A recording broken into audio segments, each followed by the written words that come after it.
Now, a Labor government will embrace the jobs-generating powerhouse that is renewable energy.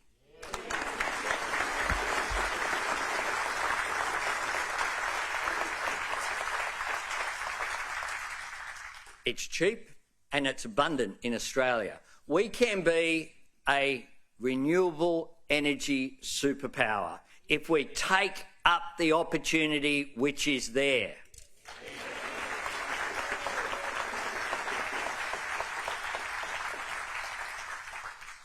And our costed plan, Labor's Powering Australia plan, will harness it.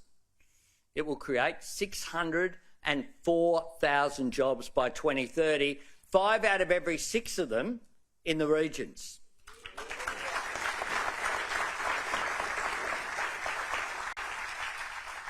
It will deliver cheaper power to homes, but to businesses alike.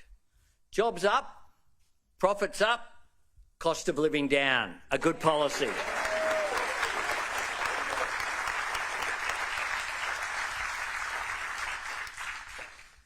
Hydrogen is another energy source that has enormous potential for Australia if we have a government prepared to support its development. Now, when people think about whether they should give this mob another 3 years or more of the same, they need to think through what the lost opportunity has been for giving them the last 3 years. Remember at the last election, electric vehicles were going to end the weekend. You can't tow your trailer, you can't tow your boat. Energy storage through batteries was as useful as a big banana or a big prawn, according to this Prime Minister. And according to the government, hydrogen was snake oil. Snake oil. The truth is that it has enormous potential. And today I announce that Labor will invest in kick-starting the Georgetown Hydrogen Project right here in Tasmania.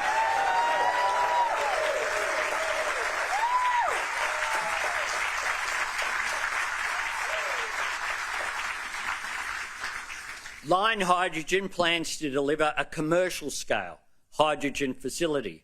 The Georgetown project aims to use solar panels to produce green hydrogen to replace diesel in Tasmanian trucks and buses. Over time, Line could also build at least 5 hydrogen refuelling stations across Tassie, creating jobs right across the state. Labor will support the first stage of the project, which includes hydrogen production and 24 hydrogen trucks, which will be leased to industrial partners. In addition, today I announced that a Labor government will invest in a feasibility study for the Whaleback Energy Park.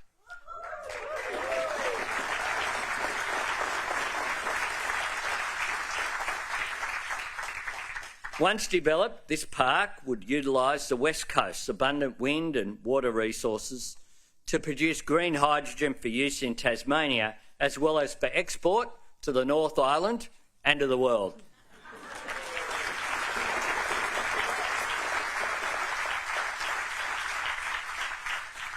Now, this is the sort of vision that we can seize. We can seize right now. These things aren't theoretical. What has happened, though, over the last decade is that other countries have got first mover advantage. As this government have announced 22 different energy policies, they haven't landed one of them. And when Scott Morrison attends a climate change conference in Glasgow, he gives an empty speech to an empty room because they haven't got anything to say, and we're isolated. We're isolated from global action. We in Australia, with our vulnerable environment, with what we've seen, with the increased extreme weather events, floods, bushfires, what does it take to give some of these numpties a wake-up call that climate change is here right now?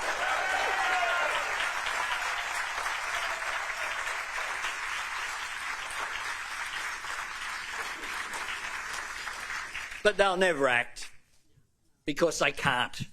Because they've got this lead weight in the shape of a fellow who's been, believe it or not, you can sort of commit a mistake maybe by making Barnaby Joyce Deputy Prime Minister once. But seriously? Do you really need a sequel? But that's what we got. That's what we got. So they won't do anything about this. They'll do rhetoric in some areas. You won't see Scott Morrison in Kooyong. You won't see him in Goldstein, Wentworth, North Sydney, Mackellar, Warringah. You won't see him because they simply don't have a tenable, coherent position. We have a position that's about defending existing jobs but creating new ones, seizing the opportunity with cleaner, cheaper energy, transforming existing industries but driving new industries with our National Reconstruction Fund, creating new jobs and new opportunities, making sure that Australians are trained for those jobs with Jobs and Skills Australia, with 465,000 free TAFE places and 20,000 university places.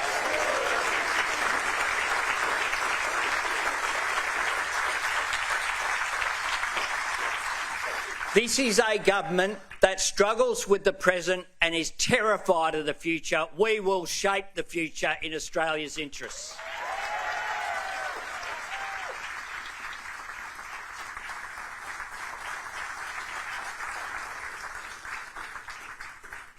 You know, there we are. Well, Energy Park, 4,500 jobs. 4,500 jobs in construction, over 550 full-time permanent jobs in the future. That's the opportunities which are there. We also want to partner with existing industries who want to change or update their operations to take advantage of new sustainable technologies. It's a common theme around the country. Our policy was released on December 3. It's been welcomed. Sometimes you might expect a policy from the Labor Party to be welcomed by the ACTU. But this one's been welcomed by the Business Council of Australia, the Australian Chamber of Commerce and Industry, the National Farmers Federation, the Australian Industry Group, by companies that are so far ahead of the government on these issues. Now, here in Tassie, there's a company called Ingham's. You might have heard of it. They're aiming to convert their Tasmanian operations into a carbon zero certified business. That's what's going on in the real world. Today I announced that a Labor government will invest $11 million in this project so that we can protect more than 120 jobs here in Tasmania.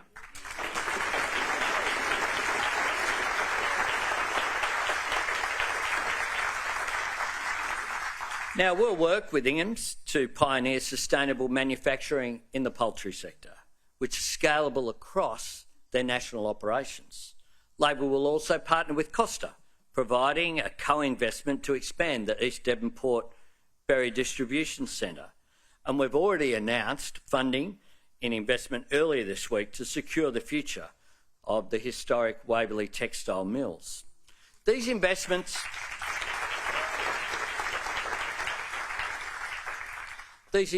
are great examples of how government and business can work together to get better outcomes for workers, business, and for local jobs and our national economy.